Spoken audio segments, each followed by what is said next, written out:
जा जल्दी से पानी ले आवा होत बा अब रात। मुन्ना भाई एगो गोपी के यहाँ शाम के मेहमान आ जाता लो, पानी नहीं खे, महतारी छोट बच्चा बिया बन 6-7-8 साल के कहती है कि जा पानी ले ले आवा। लड़कियां तमाम बहाना बनावतिया कि रात दिखान हम ना जाए, कैसे का कहतिया और कहना तू पहले कहलू और अब नाही जाई, कहना तू पहले कहलू और अब नाही जाई। माई रे माई हम तो पानी ना ले आई, माई रे माई हम तो पानी ना ले आई।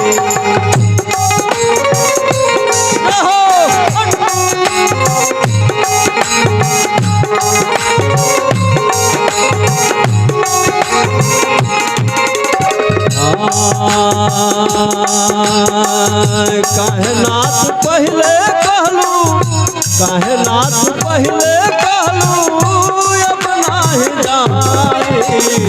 माई रे माई माई पानी ना ले आई।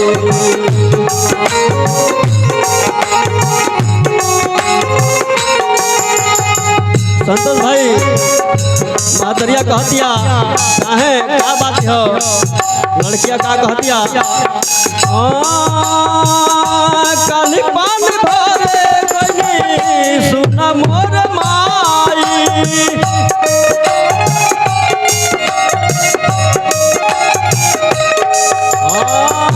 काली पानी भरे गई सुना मोर माई।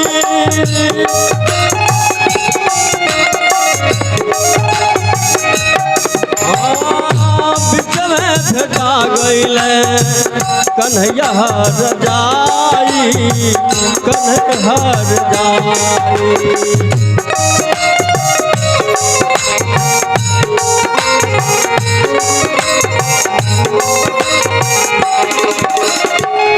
छेड़छाड़ करके मोरा हो, छेड़छाड़ करके मोरा माई रे माई माई पानी ना ले आई। माई रे माई माई पानी ना ले आई। छेड़छाड़ करके मोरा, छेड़छाड़ करके मोरा मटकी गिराई। माई रे माई माई पानी ना ले आई। माई रे माई माई पानी ना ले आई।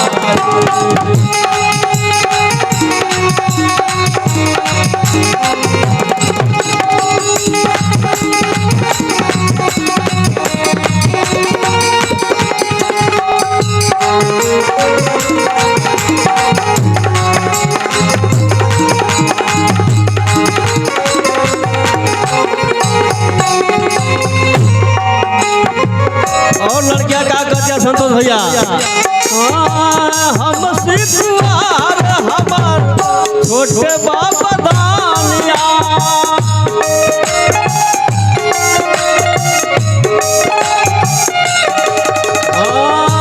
हम सिखुआर हमार छोटे बाबा दानिया।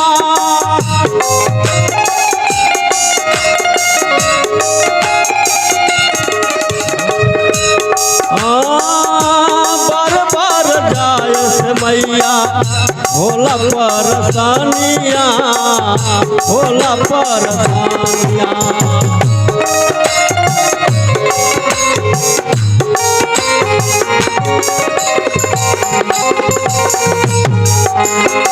और क्या कहते लड़कियां आज तू चली जाए मैया, आज तू चली जा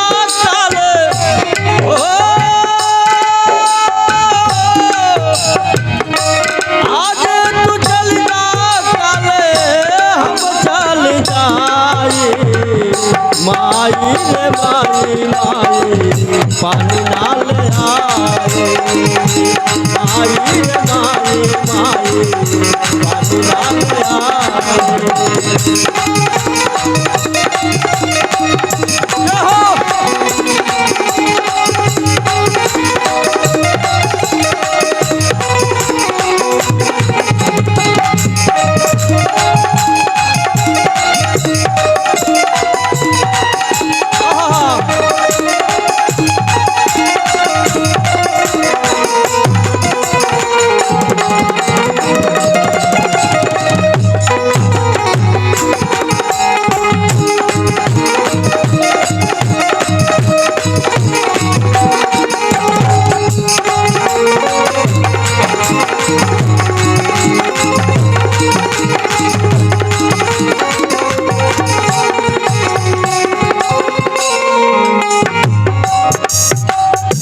मुन्ना भाई आखिरी कड़ी में लड़कियां बड़ा मार्मिक भाव में कह दिया महतारी के फुसलाव दिया अंगद भाई कह दिया इतना ना और कुछ करल का करल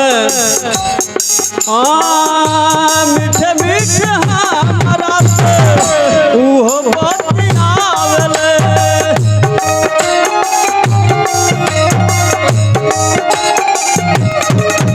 मीठे मीठे हमारा से उहो बतियावले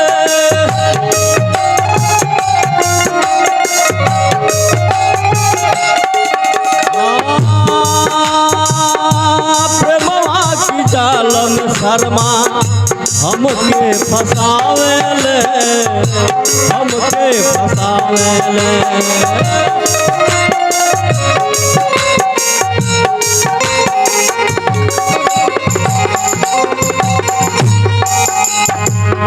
जाए जब लगनी मैया मैया मैया मैया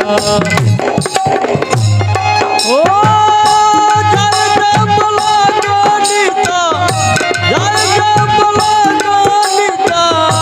पकड़े कलाई माई रे माई हम तो पानी नाल आई माई रे माई हम तो पानी नाल आई जाए जब लगनी पकड़े कलाई जाए जब लगनी पकड़े कलाई माई रे माई माई पानी नाल आई माई रे माई माई पानी नाल आई माई रे माई माई पानी नाल आई